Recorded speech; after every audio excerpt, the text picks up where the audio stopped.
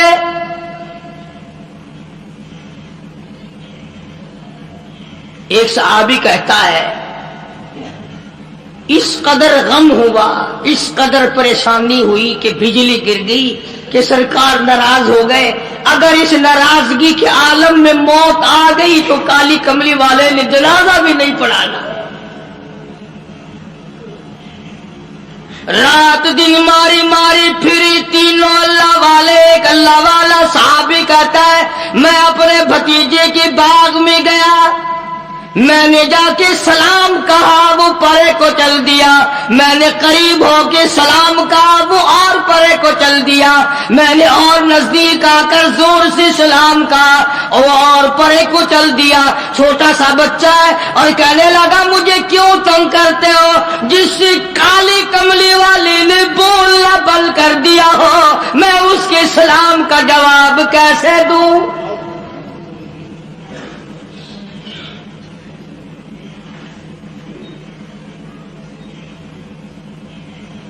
بیویوں نے کھانا پکا کر دینا بند کر دیا۔ ایک صحابی نے اپنی بیوی سے کہا پانی دے، کہنے لگی جب تک کالی کملی والا معافی نہ دے دے میں اپنے ہاتھ سے تجھے گھونٹ پانی کا نہیں دے سکتی۔ ایک صحابی نے اپنی بیٹی سے کہا بیٹی مجھے روٹی لا دے، کہنے لگی ابا سرکار ناراض ہو، بیٹی کیسے روٹی پکا کے دے؟ یوں ہی تو نہیں مقام بنے، یوں ہی تو درجے نہیں بلند ہوئے، یوں ہی تو عظمتیں نہیں ملی، یوں ہی تو دنیا ہی میں جنت کے ٹکٹ عطا نہیں ہوئے، یوں ہی تو خدا نے ان کو نہیں فرمایا تم آؤ گے، میں خدا جنت الفردوس کے 8 دروازے کھولے ہوئے تمہارا انتظار کر رہا ہوں۔ سختی بھی ان پہ اتنی آئی، رو رو کے مر گئے تینوں صحابہ۔ پانی دینے والا کوئی نہیں، کلام کرنے والا کوئی نہیں، بات کرنے والا کوئی نہیں۔ اتنی بات یاد رکھنا، روم کے بادشاہ کو پتا چلا کہ 3 مسلمانوں سے مدینے والے ناراض ہو گئے اور بول چال بند کر دی، تو اس نے ایک خط بھیجا کعب بن مالک کے نام۔ یہ بدماش، یہ پھسلانے والے، یہ بہکانے والے کوئی دور تو نہیں رہتے۔ عیسائی بادشاہ نے سوچا موقع سے فائدہ اٹھاؤں، فوراً رکا دے کر ایک آدمی بھیجا، اللہ غنی نعوذ باللہ، جس میں لکھا ہے میں نے سنا ہے کہ تمہارے نبی نے تم پہ ظلم کیا ہے، بول چال تک بند کر دی ہے، کھانا پینا تک بند کر دیا ہے، تم مدینہ چھوڑ کر میرے پاس آ جاؤ عیسائی بن کر، میں تمہیں اپنی پوری ریاست کا مالک بنا کر میں تمہارا نوکر ہو جاؤں گا۔ دیکھا کتنا بڑا لالچ، میں ریاست کا بادشاہ بنا دوں گا، مدینے میں تم سے کلام کوئی نہیں کرتا، بات کوئی نہیں کرتا، تم تنگ ہو گئے ہو، آؤ میرے پاس۔ علماء کرام نے لکھا کعب بن مالک نے وہ رکا تندور میں ڈال دیا اور سربا سجود ہو کے رویا الہی میرے ایمان کی خیر ہو، اب تو میرے ایمان میں عیسائی کتے بھی طمع کرنے لگے۔